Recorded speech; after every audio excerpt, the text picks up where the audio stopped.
Hello there. Hi. I'm so grateful that you are joining me today. I'm your host, Rebecca, and this is the Me&You podcast, a safe place on the internet for personal evolution, self reflection, compassionate community. I believe that the internet can be a safe place if we so will it. So, thank you for joining me. In this episode today, I do have a guest on, which is so exciting. It's my very first guest episode. So, please welcome me in joining Paloma Parrotta. I want to let you know a little bit about her before we get started. So Paloma was born in Buenos Aires, Argentina, and she was raised in South Florida, beginning her dance training at just 2 years old. Dance has been her first language since childhood, an expressive outlet beyond words. She earned her BFA in dance from the University of Arts in Philadelphia and more recently completed her MA in dance movement therapy and counseling at Drexel University. Her dance career began with 13 plus years in competitive dance. Her dual path as an artist and therapist is rooted in a belief in movement. Power to heal, connect, and transform. So, I just really wanted to share with you a little bit about her. And, me and Paloma, we danced together growing up. She's a lovely, beautiful, caring spirit inside and out. And I'm so excited for you guys to learn about dance movement therapy. You will find out in this episode, this is not just for people who dance, and this is for all people with all walks of life and all versions of mobility and all ages. Okay. So I really hope that you enjoy. Throughout this episode, we quote a lot of The Body Keeps the Score. It's a beautiful resource for how trauma gets trapped in the body. And I want to share this quote from The Body Keeps the Score before we get started. This is in the chapter titled Learning to Inhabit Your Body, and it's through yoga. So this is a quote from Stephen Kobe, Yoga and the Quest for the True Self. And he says, as we begin to re-experience a visceral reconnection with the needs of our bodies, there is a brand new capacity to warmly love the self. We experience a new quality of authenticity in our caring, which redirects our attention to our health, our diets, our energy, our time management. This enhanced care for the self arises spontaneously and naturally, not as a response to a should. We are able to experience an immediate and intrinsic pleasure in self care. I love that. And I think it's the beautiful basis for this episode. So I really hope you enjoy. Hello, Paloma. Oh my gosh. Hi there. I'm so happy that you're here. And I'm really, really grateful that you are being on this episode with me because you are my very, very first guest. And I'm really excited. I think that it's going to expand the conversations that we're having on this. And I just think I just am very excited. I'm really looking forward to getting some engagement and in time interaction. So I want to start really quickly with just how you and I know each other, just so that I can give the listeners a clear understanding of how this came to be. We started dancing together. I think I started dancing in 2007 or 2006, around that time. So we were in a competitive dance team together, and we competed.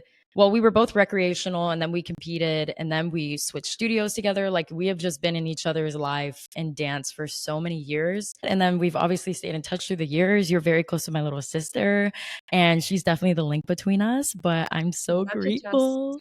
Yes, we do love Jess. We do love her. But yeah, that's how we know each other. And I'm really grateful to have you on here with your expertise. I would love to ask you how you got into dance movement therapy and what dance movement therapy is. Yeah, absolutely. So I got into dance movement therapy, I think it was during my undergrad.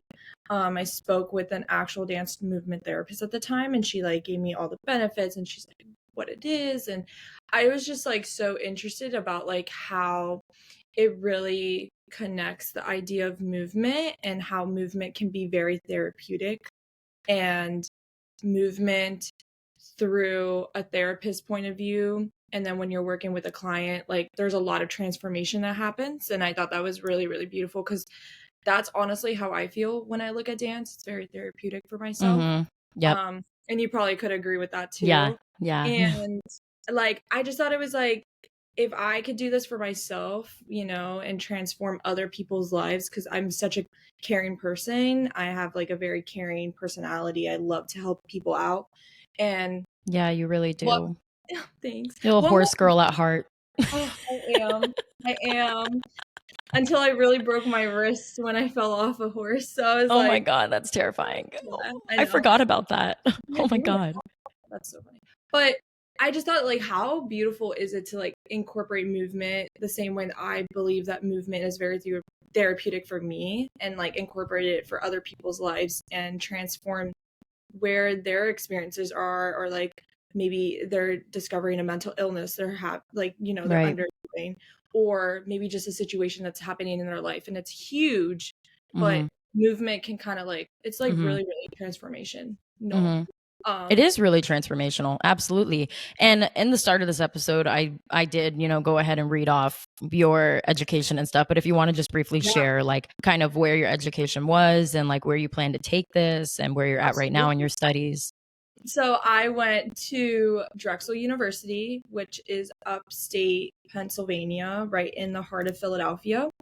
Um, and I did my grad program there for 2 years. It's a 2 year Okay. program. And then before that, I ended up getting my dance degree in education, my BFA in at the University of the Arts, right in Philadelphia. And that's where I connected a lot with like a lot of dance movement therapists, Mm-hmm. and just that networking that I did down in my undergrad, like, or throughout my undergrad, that's what made me go into my grad program, Mm-hmm. because I was very curious about it and like very, like, I really wanted to learn. And I'm such a Mm-hmm. person that loves to keep learning, loves to be in school. And right now, being post grad, I'm like, what do I do with myself? Because I love the Right. learning aspect of like Mm-hmm. staying in touch with like my own self and my body, but also staying in touch with like everything else that's going around throughout our environment. I think it's really, really important to know that. But yeah, those are my education. And then before that, um like Rebecca said, I've been dancing for a very long time. I started dancing when I was like 2, and then Mm-hmm. I started competing when I was like around 7. So we were Yeah. kind of around the same age.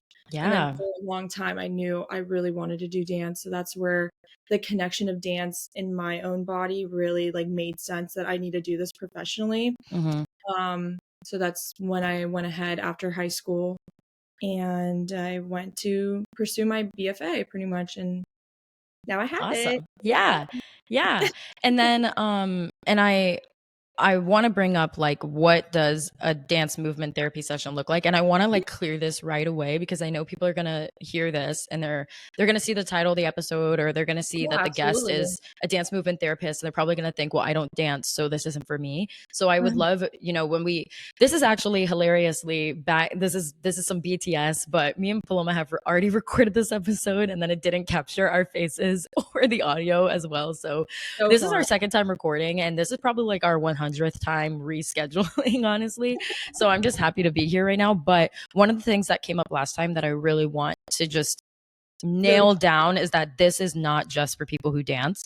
And I want you to kind of get into like how last time we talked about how what does this look like for people who have limited mobility? What does this look like for people who have never danced? Mhm. What does this look like for the average person? And how does this differ? And how is it similar from traditional therapy, like talk therapy? Yeah, so a little bit about what dance movement therapy is. It's a type of therapy that uses a lot of movement and dance in order to support emotional, cognitive, physical, and social integration of Love it. what is going on in our lives, but just using movements. It's very, like I said in the beginning, very transformational. And it's based on the idea of like how the mind and body can really be deeply connected as Mm-hmm. one. So when we get into like my mind is not connected with my body or opposite, like then that becomes like the space where the dance movement therapist really Mm-hmm. unfolds what we are giving at during our program. Dance movement therapy can also be available to everyone and Mm-hmm. everybody, every situation. And like Rebecca said, like it's not you have to be a dancer and be with a dance movement therapist, or you might have a deeply profound background in dance and you want to be with a dance movement therapist because you have such a beautiful like connection with your mind and body already. But there's others that don't know what that mind and body connection feels like. Yep. So a lot of like those are like examples are people who have limited movement Mm-hmm. if you have a disability, people who have a lot of body image situations going on, depression, bipolar disorders, any type of disorders. Like there's like a lot of mental disorders that we can get into that has that separation of the mind and body. But the thing about dance movement therapy is really bringing that back in. So they're like really aware. And a little bit about what dance movement therapy can really promote is a lot of body awareness. Practically, because it's a lot of movement, a lot of like your mind has to be really sharp in a way to be like, whoa, I'm doing this, like I wonder why this is coming up for me, Right. and this body part is really acting up when I'm talking about this. So it's less of like, let's take a dance class. It's more like, oh, I never really like worked this area of my body because it's always been tense for the past 10 years and I've never really experienced why, or never really spoke about why. Or it's like you have a medical condition that has made it inaccessible for you to like deeply connect to your body. Absolutely. This reminds me a lot of somatic healing, and I actually looked up a little definition for somatic healing so that I could offer it to the listeners, but it's a therapeutic approach that focuses on the mind and body connection to address and resolve trauma, stress, and other mental health issues. And I just wanted to offer that because I feel like there's so much like science-based evidence, and you're going to hear us quoting a lot throughout this episode, The Body Keeps the Score, because I have so many notes from that. Like that is like really good resource of how we can use our body as a way to come back to ourselves and as a way to enhance our experience and to like kind of reconnect when disassociation is happening. That's definitely like what the trail of dance movement therapy can be connecting towards. And I think you pointed out this idea of trauma, and trauma is a huge part of how it can come up, and then it can really come up in certain ways in our bodies. Like when you are working with a dance movement therapist, like you work through those ways of like, whoa, I never thought like why this came up, and when it's coming up, like I'm feeling so tense in this area. A lot of what we do as dance movement therapists is bring a lot of imagery, so connecting a lot of like real world things that can make sense for one's individual experience, and kind of like, oh, like you're feeling really tense, like it feels like, you know, you might feel like a boulder is weighting you down, or like you're feeling a lot of weight on your shoulders, like you're holding so much, you know, really bringing that imagery in it, because that can make a lot of, especially with the population that we tend to work with, depending if it's like kids, adolescents, young adults, and then even like elderly population, a lot of what they like to grasp on is a lot of imagery. So that's very, very important to like really involve. And I would love to share a quote actually from The Body Keeps the Score on imagery. And I'm so sad because right now this is a new background. I'm recording at my parents' house. For anyone who has the visual component, I'm recording at my parents' house right now. Do you see that beautiful monstera behind me, by the way? My mom neglects the hell out of her plants. Don't tell her I said that. And then literally they thrive. And we literally always say it's like the ghost of my grandfather because he was a gardener. But there's a lot of plants around me right now. Like you can only see the giant monstera behind me, but there are so many plants in here. And I know your house has so many plants too, doesn't it? I do. I wish I was like in that little garden area you have. So pretty. I'm in my room right now, but I can see the outside. I wish I could show you, but I would have to like twist everything I have. The pouring rain right now, and the sound of it is just very, very grounding. Pleasing. I bet it is so grounding. But okay, so I want to share the use of imagination. I kind of just want to read this quote, and the reason why I have my phone, I'm reading off of my phone instead of the book, is because I left my book at my house, and I'm so sad about it because I made all these notes in it. So then this morning, preparing for the episode, oh, you have your book? It's so beautiful. This morning, preparing for the episode, I had to just like go online and find a PDF and find all the quotes that I had written out and screenshot them. That's what I'm pulling mine up right now. So reading off my phone. But so it says on one of the pages, and I will actually link everything in the show notes. But imagination is absolutely critical to the quality of our lives. Our imagination enables us to leave our routine everyday existence by fantasizing about travel, food, sex, falling in love, and having the last word. All the things that make life interesting. Imagination gives us the opportunity to envision new possibilities. And it says that it's an essential launch pad for making our hopes and dreams come true. It fires our creativity, relieves our boredom, alleviates our pain, enhances our pleasure, and enriches our most intimate relationships. So it says that when people are compulsively and constantly pulled back into the past, so this book, is about trauma and how I trauma love from that. the past, Yeah. stays with you in your body. It says they suffer from a failure of imagination, a loss Mhm. of mental flexibility. And without imagination, there is no hope, no chance to envision a better future, no place to go, and no goal to reach. And the reason why I wanted to bring that up is because um you talk about how you guys use a lot of imagination techniques when you're doing dance movement therapy, and I think that's so beautiful because exercising our imagination connects us to our life force energy, and this whole episode is kind of about depression, and I want to get into depression too, as this conversation goes on, but I wanted to lay a really solid foundation of Yeah. of what this is. But using your imagination as a way to connect to your divine ability to create, and I really think that creation is like the God that lives in all of us, because it's like the Absolutely. the biggest thing of this life is that we have the ability to create. We have the ability to think of things and make them happen. And that's how this entire existence came to be. Like something created this, whatever your beliefs are or lack thereof, is Yeah. that this was created. And I think that it connects us to like a supreme sense of purpose and something larger when we are connected to a sense of creation. And that creation comes from the ability to imagine. So I just want to say how important your role is as a dance movement therapist to be evoking imagination in people who are disconnected from that. And how, the book goes on to talk about how trauma really destabilizes our ability to connect to our imaginative centers in our brain. And it's like, that's another really beautiful part of this work. And also something that we had talked about earlier was like how this session functions differently than maybe a Yeah. traditional like talk therapy session. And correct me if I'm wrong, but it sounds like it's a lot of somatic healing. Yeah. It sounds like it can be done one-on-one or in a communal space. I know that you've told me stories the last time we talked about this. You told me stories of how it's done in a communal space, and you actually shared some really cool experiences of when you did your, I can't remember the word, it's like practicum at a psych ward. Yeah. Do you want to Yes. share a little bit about that?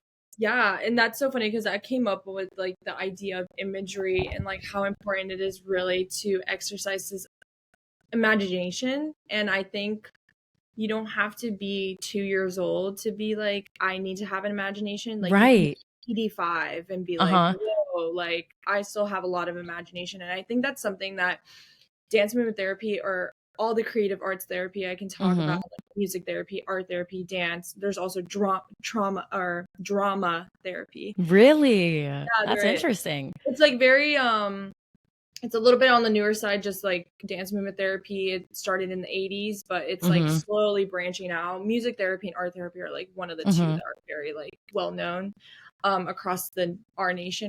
And something about like this idea of imagination really brought up my experience from practicum. I was, I think, placed there for maybe 2 to 3 months, and I was an inpatient psychiatric unit on a hospital, very famous hospital down in Philadelphia, very well known. They do a lot of like cancer screenings. But besides that, there's a huge part, if like you've never been to Philadelphia, there's a huge part of Philadelphia that has a lot of a population of homelessness. So a Mm-hmm. lot of people who are at the inpatient psychiatric unit are either from being out homeless for, let's say, like a couple months, years, or Wow. it could just be someone who they were like their family member just decided them to bring them in because they have a very big mental illness that they can't really do and be with themselves.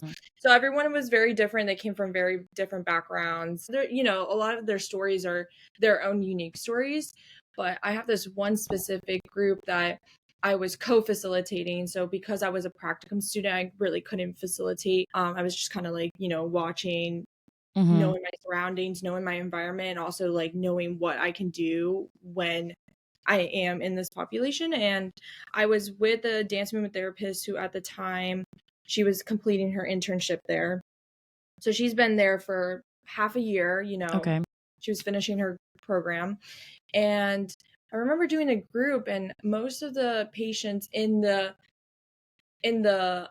room were all diagnosed with depression, bipolar disorder, a lot of personality Yeah. disorders, eating disorders. Like, it was a mix. I remember we were doing this group and we were really talking about, like, how does it feel to be a child again? Like, this, question came up because someone really was like, we were doing our warm up and we were getting ourselves ready. We were trying to get ourselves grounded. Like, that's another thing about dance movement therapy. We really get ourselves nice and grounded in the beginning, like really tune into our body if that's like a space that's very available for that individual or for the individuals in the space.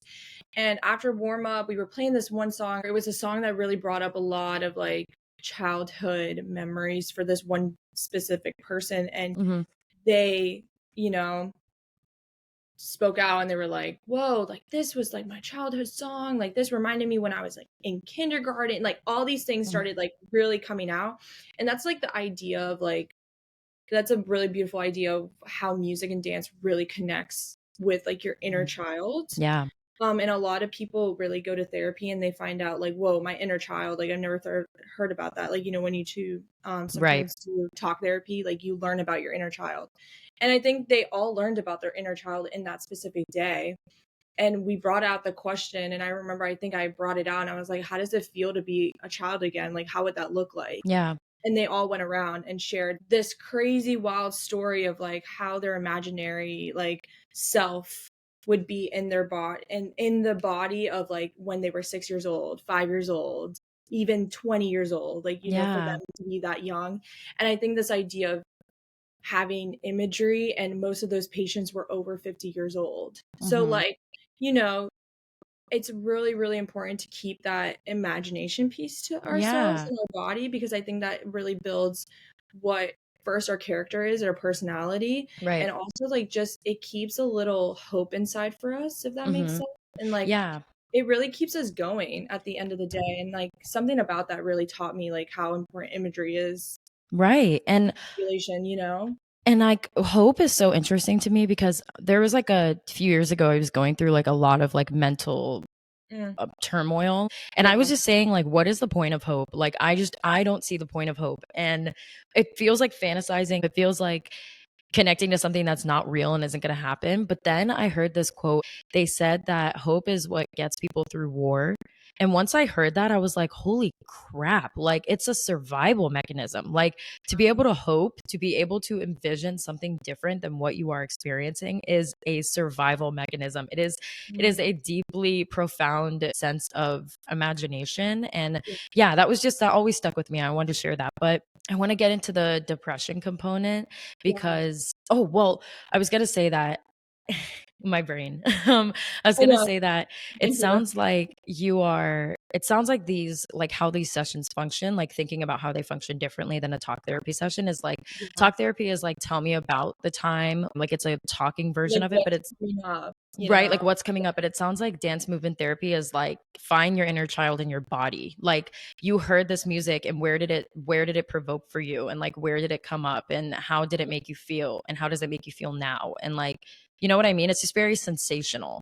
Yeah, it's a lot of we're technically based around somatic practices. Mm-hmm. Dance therapy, there's a lot of movement component, Mm-hmm. but I think the word dance in front of movement, and I've spoke with this like a million gazillion times with my professors, it Yeah. sounds very like, whoa, I have to be a dancer in order to be in a dance movement therapy group. Because again, when I was at the practicum site for my psychiatric unit, we would put dance movement therapy on the board, for them to be Mm-hmm. situated in the routine of like what they're having in the morning, what they're having after lunch. Right. And I remember like seeing the patient to like dance movement therapy, like I don't want to go there. Like I'm not a dancer. And it's like very like what's the word? Intimidating. Intimidating, yes. That idea of like seeing dance and you're like, whoa. And my internship site, when I worked a lot with like kids on disability, autism, cerebral palsy patients, Mm-hmm. school system, a lot of what we would say is movement therapy, or we're doing a lot of somatic work, because I think this idea of dance is really like, whoa, Kind of like, intimidating. Like, oh, I have to like have rhythm and yeah. like, yeah. And it's like a lot, it becomes really stressful. So I think we're like, I don't know, my whole program, we had a whole talk about like let's change the name. Let's just make it movement therapy and counseling, or like somatic, like something that's very more like, okay, it's somatic based more than like, oh, I have to dance, like it's a dance class, you know? Yeah, So right. there's a lot of talk about that, and there is a lot of if you look it up, there's a lot of dance movement therapists who are on like the petition of like, let's name it something different, because back then in the 80s it was like dance movement therapy, like that's what it is, and that's the name, and that's what it's going to be like. And a lot of like something else I want to really recognize is like dance movement therapy comes from a very privileged Western based background, because it was started from a woman. Her name is Miriam Chase, and she built this whole like community of dance movement therapy. And she was a white woman, and she had a lot of privilege back then in the 80s. And like, if you think about it now, there's a lot of very diverse dance movement therapists now, and like you really look them up, they're all around the nation, even in Europe, like very diverse. So I really like this idea of like anyone could be a dance movement therapist, no matter where your background is. Whereas back then, very like centered in Western base, this idea of like, okay, you got to be a woman and like follow along through that. And I like how in my program specifically, we really hit the base of like, how does it feel being who you are as a therapist and working with someone who might be the opposite of you completely, or might have different religious beliefs, or maybe have movement limitations because of her cultural like connection. This is so, oh my God, so interesting, Paloma. Like we had to like be very aware of that, because like you never know who you're working with, you never know what their demographic is, their cultural background is. And like as a movement therapist, like it's not just like, let me lift my arm up to make your tension release. No, it's like, oh, I can't lift my arm up because there's something about that like resonates a lot with a lot of feelings, like there's a lot of, and if you think about it, like all these movement qualities that we see in like a lot of riots, a lot of, things that are happening in our world right now. Like And places of distress and fighting there's for, a lot of fighting for maybe our rights, or like, about a country, war. Like or fighting against genocide, or yes, there's a lot of movement there. If you think about it, you watch those videos of people really like professing what they really believe in, and like watch You're their so body. right. It's so, there's like a very, you can get really into it, but it's very like, whoa, like where's that coming from? And you think about it, it comes from generations back. And I want to say a little bit about that is like, I love that you elaborated on how bodies of color have historically had less access to physical healing and physical freedom. Because when your body is an object of slavery, or it's an object of trafficking, like human trafficking or sex trafficking, you don't have ownership over your expression, and your expression becomes so limited. Yes, it's like a mental limitation, and that lives through our body, and that lives through our experiences. It's in our body from our ancestors, and like this is like such an intersection of what I studied in college, because I went to college for theater and dance, and I minored in political philosophy, and I loved the intersection.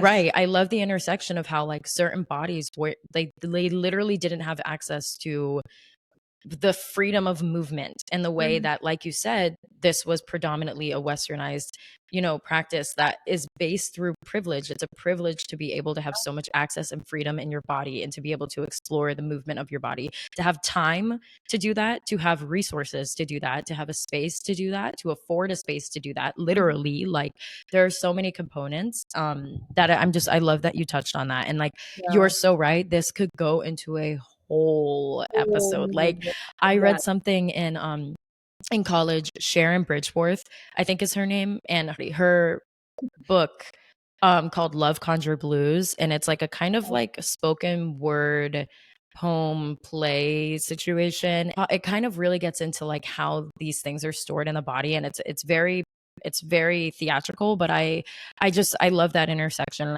I think it's important that we acknowledge that not all bodies have had the same freedom of expression.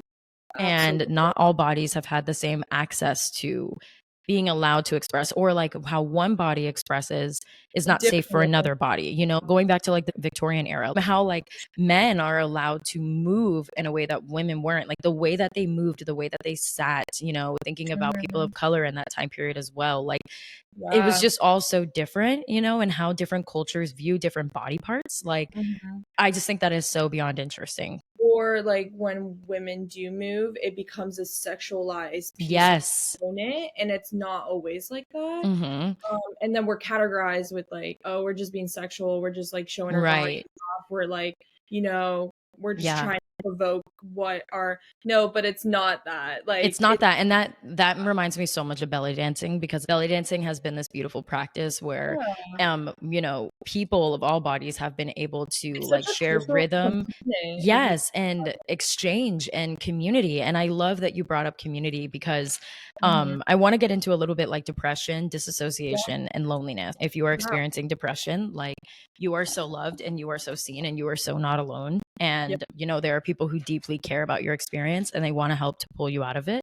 And you are not flawed in any way. And I want to share, you know, the definition of depression, because it was kind of hard to pin down because there's so many varying There's a forms, lot. you Yes. know, but just kind of going online and finding that definition. It is persistent sadness and hopelessness. It's a Mhm. loss of interest in normally pleasurable activities, and it's a significant impact on your daily functioning. So that is depression. That's the difference of like I feel depressed versus I am depressed. Like Yep. I am depressed and I'm experiencing depression as a consistent experience throughout my day-to-day life, and it's hindering my function. And then I want to talk about disassociation, because disassociation and depression are often interconnected, and they are mental health conditions or processes that involve a disconnect between different aspects of consciousness, such as memory, identity, perception, emotion, and bodily sensations. So I just wanted to offer that as kind of like food for thought in this, because thinking about disassociation, it sounds like dance movement therapy is such a way for people to come back into themselves, like how disassociation pulls you away from the present moment 100%. and it pulls you away from your body. And it's Yeah. like, this is a way for us to come back into it. Mhm. And I wanted to ask you, like, what are some of the results that you've noticed when working with clients over time and their body awareness? So something about body awareness and like the key to body awareness is like so important when you are in a dance movement therapy Mm-hmm. group. And I do remember specifically like in my time as in the inpatient psychiatric unit, like I remember this one individual and she was very in the very depressive state. Mm-hmm. To the point that she would not show up to any of the groups, and I was, like, Okay. really curious. I'm like, like, let me just try, become, like, a little bit aware of, like, what her situation is, or, like, maybe she just needs to talk, or Mm-hmm. maybe just be with someone, like, the presence of being with someone else, even if you're not talking. There's something powerful about that There too. is, yes. So It's I deeply intimate to breathe at the same time as someone. It is oh, so intimate and like borderline extremely excruciatingly awkward to just be yes, silent and breathe around each other. yep. And that was something I had to learn a lot in my grad program because a lot about like silence and just being silent with a patient like or a client. Um, Hey, sorry, Broody. Okay, I have the dogs. The dogs are here. My mom and dad's dog, Duchess, and then my brother's dog, Rudy. And Rudy was attacking Rain. That's what that sound was. I was they wondering what that always do sound in the that. That's background what I was. hear They from. do. Yeah. I don't know why they're like all up on me right now. Let me see. Hold Oh, on. You're Rudy. my So cute. boy. He's so cute. He's a little gator pit. Okay, sorry. As you were saying, so there was a No, girl that she wasn't yeah, attending the sessions because of her depression. yeah, and I would just really want to like connect with her and see like, hey, what was going on, or like just get a sense of like why is she not coming to group and stuff like Yeah. that. And when I was mentioning like silence is like a really hard piece of like when you are a therapist, there's a lot of silence that might come up and like what does that mean? And I had to work through that myself because silence for me is a little awkward, but I've got over to the point that like silence is needed sometimes and that's okay. Sit Hmm. in it, you need or sometimes just need to sit in it. And Sometimes I think silence is more sacred than noise, you know? ooh, 100%. I agree. I agree. And I remember going to my supervisor and I was like, "Hey, like, can I do a one-on-one with her?" And because I was a practicum student, I had to be like under supervision. And when we were just sitting there, she's like, like, I really do want to listen to this one song because we're not allowed to listen to music. We only have to be like, they have to be Why? supervised. They would have to be supervised if they had their cell phones out. Okay. So a nurse would practically like come eventually, just do the rounds, and then they would be like, hey, can I listen to this song? And then they would do it on their own phone. So she like was like, oh, I haven't heard this song. Like, it would be really nice if we just hear it. And I Mm-hmm. don't remember the song specifically, but there was something about the song that really just like turned on a piece of her mind Okay. and the connection. And she was like, when I listen to the song, I feel like this. And she started explaining everything. And then she was like, for some reason, I get really tense when I hear it in this body part. And like I said, Mm-hmm. I really don't have recognition of like what exactly what she said because it's been Yeah. so long.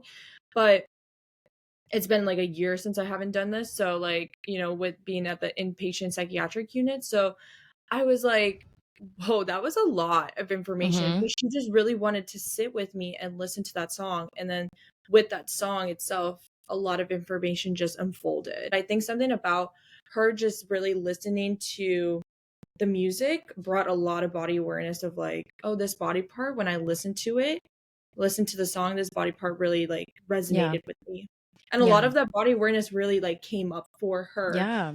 when she was in that state of mind of like, I don't want to join, I don't want to do anything, I Mm-hmm. don't even want to get out of my room. I remember also having a patient there at the unit who was practically paralyzed, Mm-hmm. and she would show up in her wheelchair, but she would be helped by a nurse, and she had limited movement, 100% limited movement, but she still showed up, and the movement that she was giving with her eyes and her facial features, that was Mm. dance. That was the movement aspect of what awareness she could bring to the group. Yeah. That was Yeah. so beautiful. That was dance.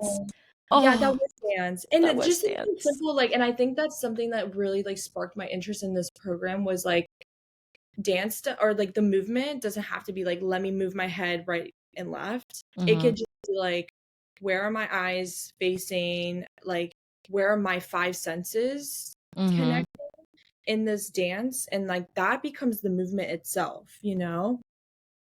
Something so little.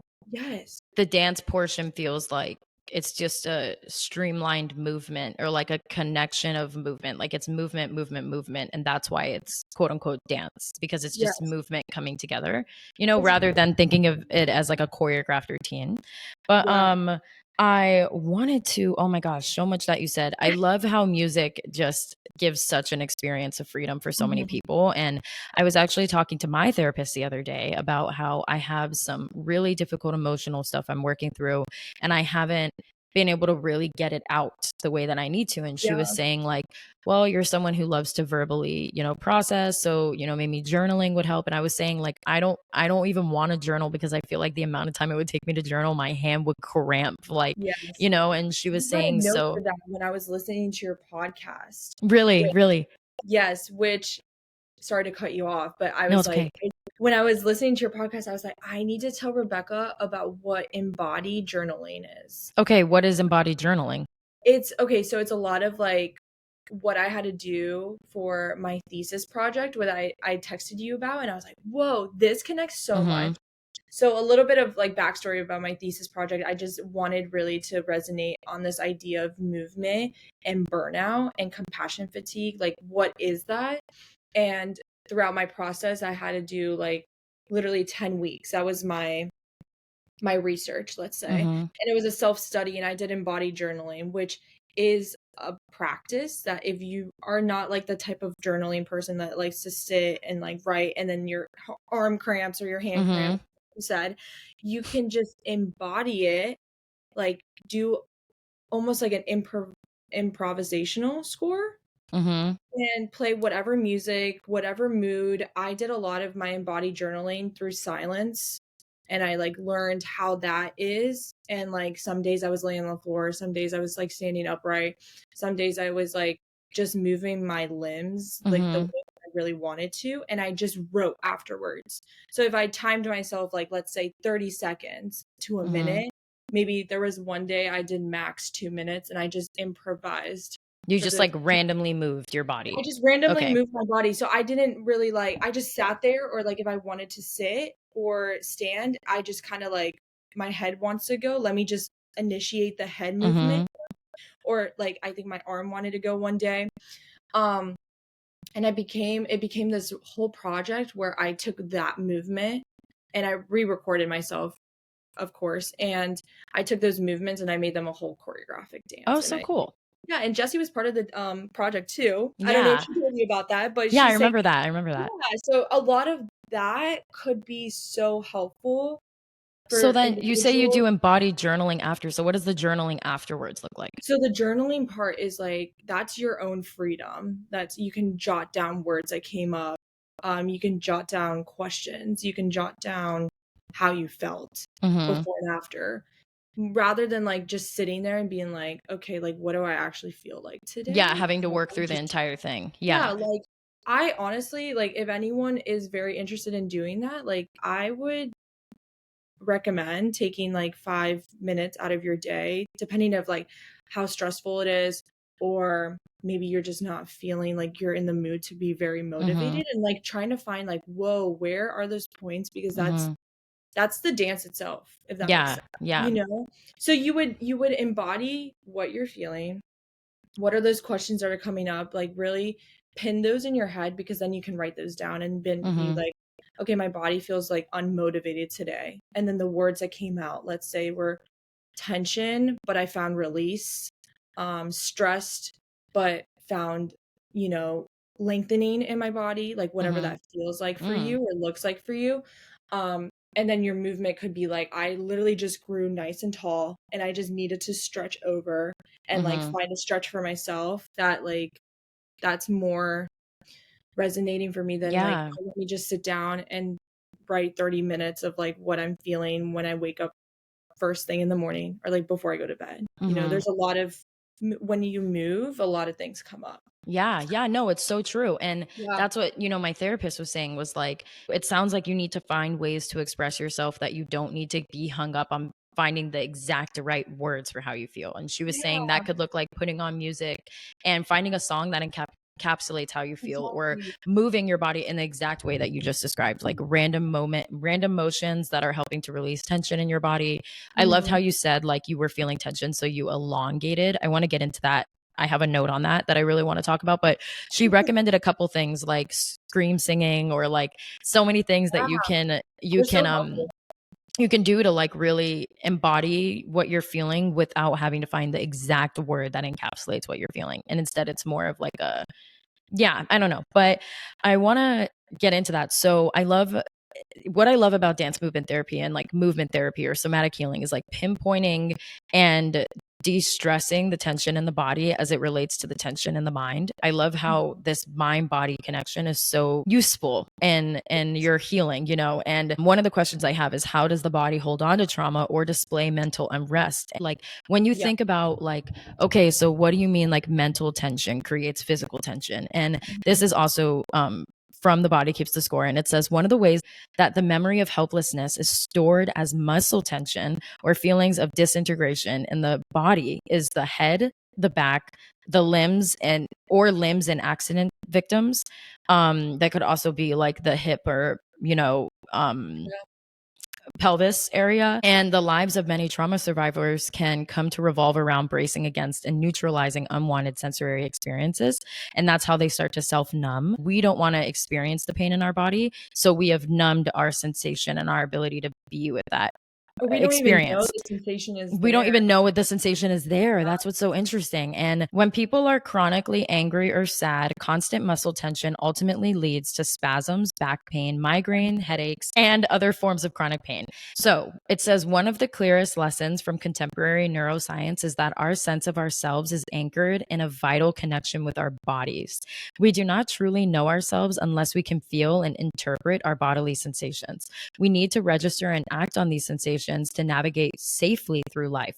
While numbing may make life tolerable, the price you pay is that you will lose awareness of what is going on inside your body. And with that, the sense of being fully sensually alive. And I love it. And it says, it gives Yeah. this word and I don't know how to say it, alexithymia.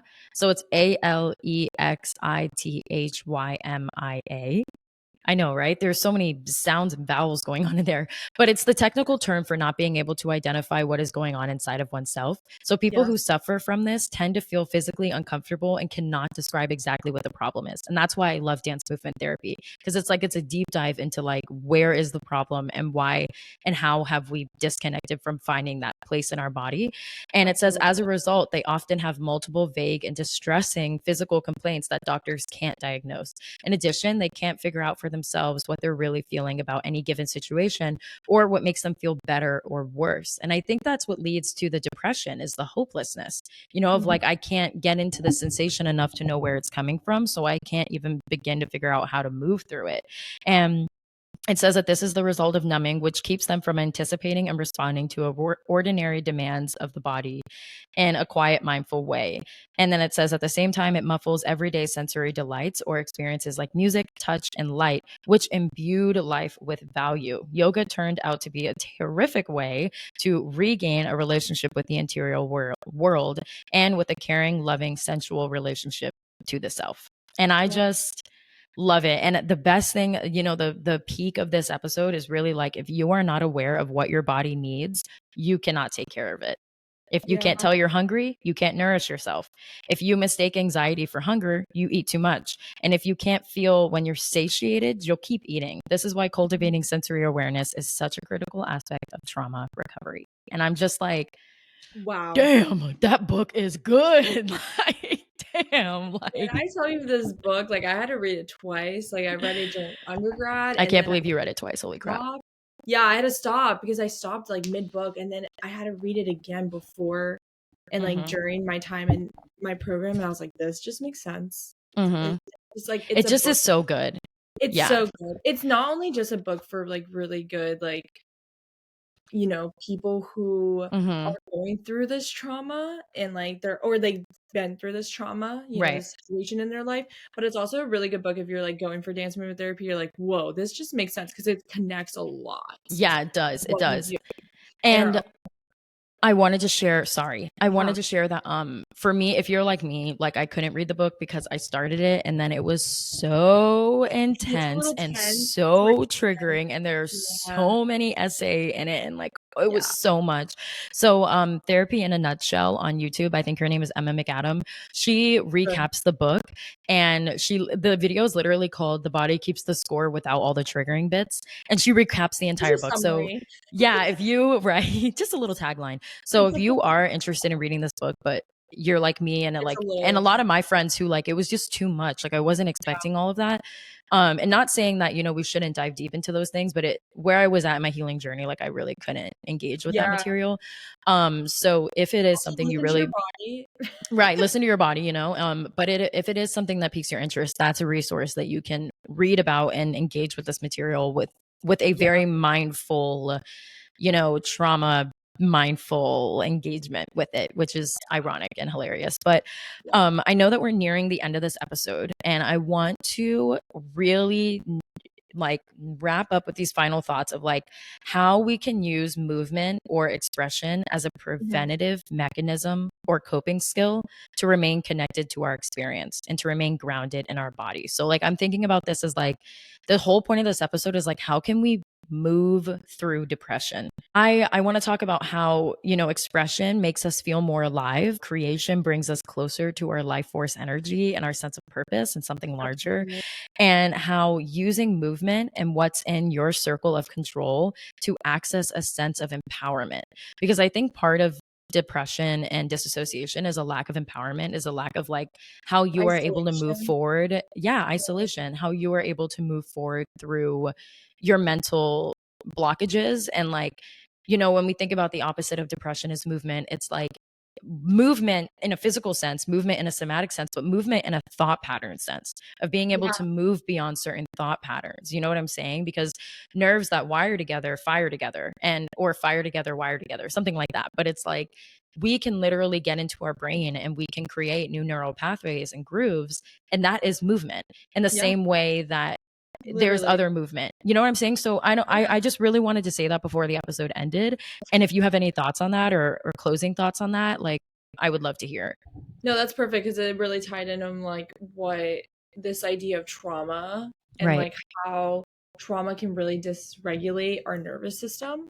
Mm-hmm. And our nervous system is like the main house of like when I'm hungry, I need to eat. When I need to go to the bathroom, I need to go to the bathroom. When I Yeah. a fight, flight, freeze moment. So like I think it's really important to keep our nervous system like regulated and like Mm-hmm. aware, because if it's not, like that's when the piece of like, oh, what is coming up that's not making sense, or like when I'm Mm-hmm. supposed to freeze, why I'm not freezing, Right. or I'm supposed to fight or flight, like those Right. situations. And when I think about that, it's like a lot of it happens because we shut down completely Yeah. because of whatever trauma, whatever experience we've Becomes experienced too overwhelming. becomes really overwhelming. We don't even know where to begin. Like, whoa, where do I even start? Mm-hmm. So a lot of that has to do with grounding, practices, and dance movement Yeah. therapy is one of them. And I listed a couple of like really good ones that during my time as a dance movement therapist, it was really helpful for individuals like who have disabilities and have Mm-hmm. limited movements, but also with people who are going under depression and Okay. maybe just finding where that trauma lies in their body. Grounding is very calming and it's a hyper arousal for dissociation. So like Okay. a lot of grounding through the feet, starting from the feet and then going up. There's a there's a click that happens rather than going from the head down, because the Oh. ground we hold so much, like we're always on our feet if you think Yeah. about it. Or we're Yeah. always on the lower level. So like if you have a disability, you're always down. You're never going up, if that makes sense. Yes. Um and our beautiful earth holds us, and thank our bodies for giving us that level and then rise Yeah. up. So a lot of like what we do through dance movement therapy is a lot of guiding through noticing the sensations that can be grounded, like on their feet on the floor, or if you're in a wheelchair, like what's that weight feel like on your Mm-hmm. foot pedals, the texture, the temperature, the gravity is Mm. so important to really think about that. And like again, giving that the slow and intimate imagery of it too, because that's the beautiful idea of like, okay, like that's how I connect, rather than me like, what does that weight feel like, and then you Yeah. don't give any background connections to it. A lot of breath and movement synchronizations, and I know a lot of this could be like very limited to some people because of like maybe like medical conditions, but a lot of that could be through like the therapist can breathe and then you produce the movement, and working together to really get like, okay, the breath, because we get really anxious, like when we get anxious and Mm-hmm. stressed, or like hyperventilating sometimes, like for some bodies. So how does that feel when you like deregulate it and then Mm-hmm. build movement off of that? So a lot of like gentle movement, slow steady breathing could Yeah. be a good practice when our heart rate is like at a fast pace. Elevated. Yeah. Yes. Another thing that's really important for dance movement therapy, we do a lot of mirroring and attunement. So like the client or individual um is in this very distressed space, you can follow their movement, give them permission that you're about to like, hey, I'm going to mirror you. Is that okay? If anything comes up, please, communicate with me. And there's a lot of like when the mirroring happens, there's a nonverbal communication that Mm-hmm. evolves. And I think that becomes the dance of it too. And that also, the mirroring and attunement just creates safety and creates trust and co-regulation as a team. And it's so beautiful. I've done that a lot with like my work, um, especially with the kiddos who have a lot of disabilities, and like they love it. And it becomes this really like choreographic piece of movement we all just create in Mm-hmm. the space in the moment. A lot of like what we talked about today, like rhythmic, like movement sequences, like Mm-hmm. using rhythm, using the stability of like regulating what is happening and then using that with rhythm. So an example would be like making rhythm with our bodies, Mm-hmm. clapping, tapping, snapping, like different types of rhythms, and you go in a circle if you're in a group, or if you're in an individual session, like the therapist might start and then the individual will just keep adding. And something about like making rhythm be one with the space, and that becomes the dance as well, like alleviates a lot of stress, and like and like it brings your nervous system back to like, okay, I'm like very calm, or maybe it arouses, because sound also could be something that's limited to some people. You Also might working together towards a common goal. So like creating a rhythm together. People yeah, experience this when they're in like at a concert and they're in an audience together, or if they're in a music class together. There's so many ways that this comes through, like listening to music together. But it's a regulatory process, and it's also it helps to combat loneliness, like yes, working towards something with another human. Having a shared goal is yes, literally good for our brain chemistry. I read that somewhere yes. in the stress burnout cycle book, and it's, yeah, I wish I could quote that better, but that Good book. resonated. That's just something Yeah, connects this trust piece, and also connects this like, whoa, this is my it community. does, it does connect the Like trust building piece. slowly. Right. Yeah. Mm-hmm. I think something so wonderful comes out of it, because it's like almost a way to really build this community when you Mm-hmm. are feeling this state of mind of like, I'm alone, especially when you're in a group setting. Um, a lot, I've seen this a lot in my other practicum site at a family center, just in that community like circle we had for an hour. They would come every week, and they would just be like, this is the 1 hour of my day that I felt at peace with myself, Mm-hmm. because I have community around me. And it Mm-hmm. was something that they could bring at home, or bring back Mm-hmm. to their living situation, or wherever they were coming from. And I think that's something we have to really think about, like Yeah, building a community, as small as it could be for that one person, or as large, is something so important. transformative. Yes, yes, yes. Mm-hmm. So much. And it's so important to keep those system of supports around you. And I think just doing these, even like little sequences, or these movement practices, is very, very important Yeah, for oneself. for Yes. regulating yourself, and also, like I said earlier, of like movement being a preventative mechanism as well as a coping mechanism. It's almost like Absolutely. preset coping. I just hope that, you know, people can listen to this and be like, whoa, like I've never heard of that. Like, let me try it. Or even Mm-hmm. like look into the creative arts therapy. Just in general. We're a very small group and very niche, but we are very mighty, and we try our best to really explore this idea of like, you Mm-hmm. can use movement, dance, you can use music, you can use art, you can use like art is available, and it's Mm-hmm. available for everyone. Let's try to hold it together, and like hold it longer, because I feel like our systems that are surrounded by us are taking away these beautiful pieces of, Right. quality that we can really enrich in. Yeah, can enrich our experience. Yeah, absolutely. And yeah, and just, really emphasizing that, like, if you are experiencing depression, or if you are experiencing these like heavier emotional tolls, like disassociation, or you feel like you have any kind of personality disorder, or anything like that, just knowing that you are so profoundly and deeply not alone, and that there Yeah. are individuals walking this earth that care so much to help you and care so much to be present with you through it. I'll leave some resources in the Yeah, I was in gonna the say, description. If I'll you leave, have some too, would you send them to yes, me, please? And I'll go ahead and I'll put them in absolutely. the description.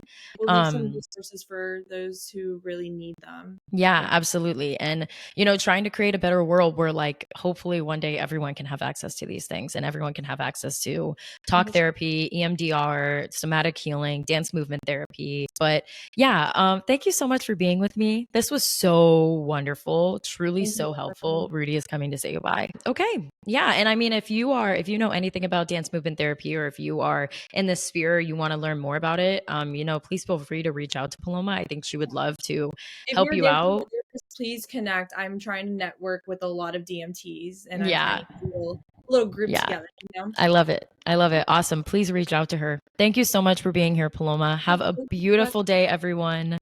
Yes. Thank you for inviting me. I'm really grateful for this opportunity to Me too. spread this very kind word out. Yeah, absolutely. And everyone, we hope you have just a gorgeous, fantastic, beautiful, life giving week. Find a way to step into your body, to put your feet on the ground, to look at the clouds, to be regulated by the sensation of a leaf in your hand. There are so many really beautiful ways that we can constantly find Go pockets of outside, presence. touch Go the ground. outside, feel the sun, Yes. and take care of yourself. And you are so deeply, profoundly not alone. We love you. Have a good day. Bye, guys. Bye.